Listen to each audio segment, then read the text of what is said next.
Hi guys, this is Sarah from The Savvy Professor. And in today's video, we're going to talk about the symptoms of bad transmission shift solenoid. A transmission shift solenoid is an electromechanical device in a car's automatic transmission system that controls the flow of transmission fluid to shift gears. Imagine a bicycle with multiple gears. The shifters on the handlebars are the transmission shift solenoids in a car. When you shift gears on your bike, you're adjusting the flow of power to the wheels. Just like the transmission shift solenoid adjusts the flow of transmission fluid to change gears in a car. This component is crucial as it ensures smooth gear changes and prevents damage to the transmission.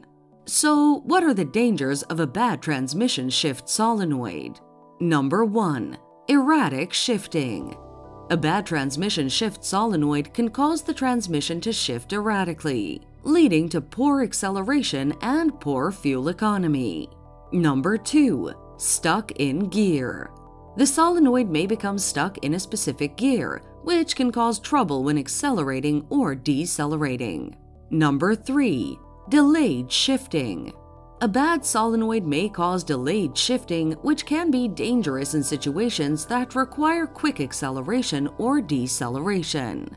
Now, what are the common symptoms to look out for? Number 1. Harsh shifting.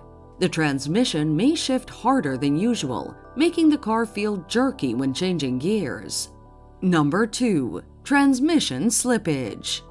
The transmission may slip in and out of gear or shift unexpectedly, causing the engine to rev without actually moving the car.